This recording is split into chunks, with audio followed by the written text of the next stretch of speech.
So everywhere in your garden you'll see this plant. It's called plantain, and this is the narrow leaf version. There's a broader leaf version as well.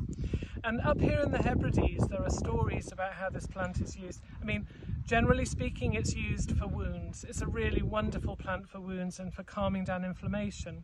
But what's so interesting is that here, the way that it was used was, you can see on the back it's got lots of really clearly defined ribs. So this plant would be heated, the leaf would be heated, the ribs would be removed, and then what you get is something a bit like a lint. And so it was used to dress abscesses and where people had injured themselves. And I think it's so interesting that in the Hebrides people use the plants around them, or used to use the plants around them, because this is all they had. This is the medicine chest. So, you know, you learn very quickly what works and what doesn't work. And in fact, the plantain works incredibly well for wound healing. So the broader leaf version has got a much bigger leaf, really big leaf. And that's known as St. Patrick's cup, which I really like the idea of that.